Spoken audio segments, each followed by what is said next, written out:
Okay, I'm going to show you the whole process for making a cup of coffee the Blue Bottle way with the ceramic drip filter. We're going to start with some fresh beans, just brought back from Maui from my friend Joe. These are Maui Coffee Roasters light roast. This will be a nice kind of a light, nutty coffee, full flavor, low in acidity. Okay, I've got some water here, just about on the boil, and I'm going to grind some beans.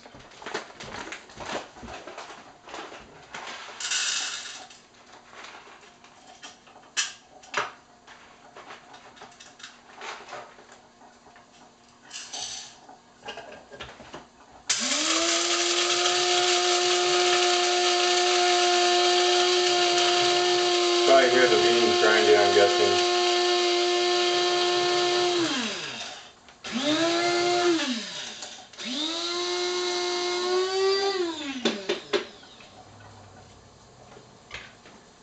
Use about 2 tablespoons for, probably have an 8-ounce cup here, I'm not exactly sure, it's not a huge science. Next thing I do is I fold the filter, and this is a natural filter, non-bleached paper, and I fold those strips in because it fits a lot better in the ceramic filter holder.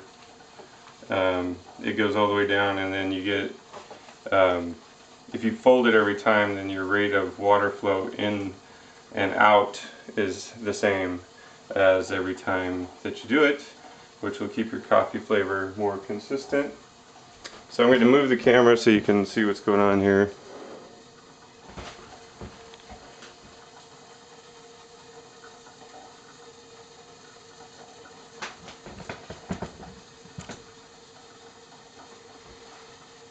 So the first thing I'm going to do is, it does two things at once that I actually like. You're going to say, whoa, where's the coffee? But I'm preheating the ceramic filter and the cup because they've been sitting in a house that's, you know, roughly 65 degrees. They're really cold. The water is up to, you know, 212 boiling. Ideally I let it come just off boil, so it's down closer to like 200 when I actually make it. But the filter can pull a lot of the heat out of the coffee if you don't preheat this ceramic filter by doing this step. The other thing, there is some, you know, particles of paper that get kind of rinsed out off the outside, and it just makes for a nicer taste with less paper taste. So now I'm going to go ahead and put in 2 tablespoons, pretty fairly finely ground, and then sometimes I start with a chopstick. I'm going to go ahead and use a spoon today. First thing I do is I put a little bit of water on the top and just around, and I let it sit on there. You know, sometimes I let it sit around 30 seconds, and you can probably see it. I'm not sure if you can see it. Let's move this again. Let's try here. The coffee opens up in this time frame, and you can see that none actually came through, and I probably put in a full ounce or so. And what that's doing is just soaking into all the coffee. And now as I put more in, I'm going to stir. And there's 2 reasons I stir. First reason is just to get sort of a uniform extraction from the grounds. The other thing is the grounds that are right at the bottom, they're going to extract more. I guess that's still the same thing. So it's basically for uniform extraction, and if their grounds are right at the bottom of the holes, they're going to extract completely, and they will start putting in a bitter flavor of coffee, and you don't want that.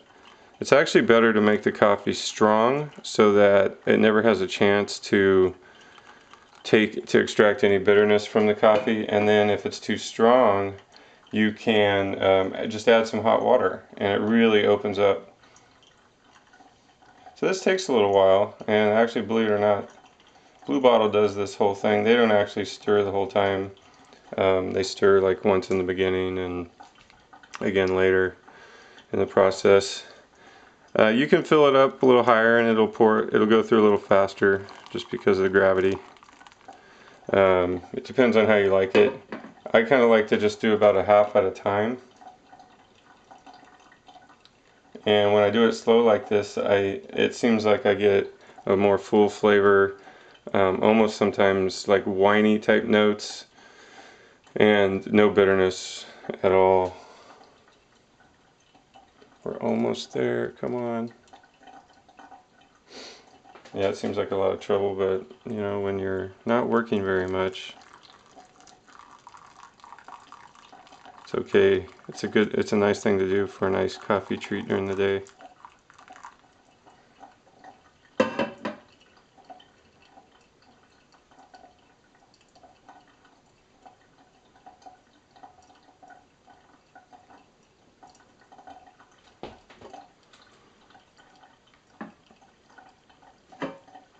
I'm going to go ahead and pour the rest of the water in so I can kind of speed this up a little bit.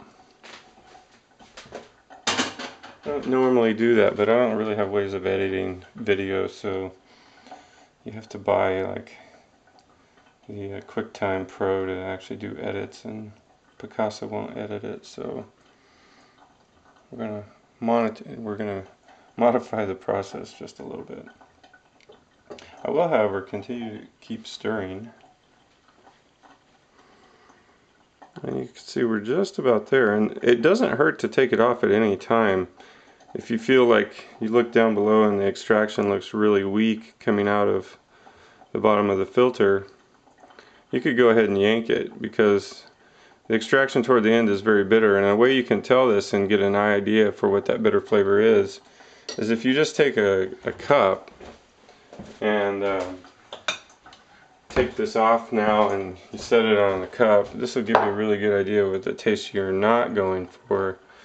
You can set it right here and then taste this last little bit that goes through after it's done, and just get a flavor for what the bitterness is that you don't want. So this is the cup of coffee I just made. This is a double wall Bodum cup. I'm going to go ahead and move it up again here. And it actually works like a thermos. It keeps the coffee hot longer, and that way I can enjoy a nice cup of coffee hot cup of coffee for quite a while. Oh, the other thing I was saying was coffee is actually a concentration. So the first part that goes into the cup is very, very strong. It's not bitter, but it's strong. And toward the end, it gets more bitter and less strong. And the process of less strong and very strong gives you the coffee you want. So right now, if I taste this, it's very, very good coffee. It's pretty much perfect. If it was a little too strong, I could just add a little bit of hot water and that would just open it right up. And anytime you make coffee, I would say make it on the strong side, and if people in your family don't like it that strong, just have them add a little hot water and they will enjoy it more than if you make it weaker, because it usually becomes more bitter the weaker it is as the grounds get extracted more. Alright, so this is how to make a cup of coffee with the Bodum drip, not the Bodum, sorry, the Blue Bottle ceramic drip filter. Alright, thanks.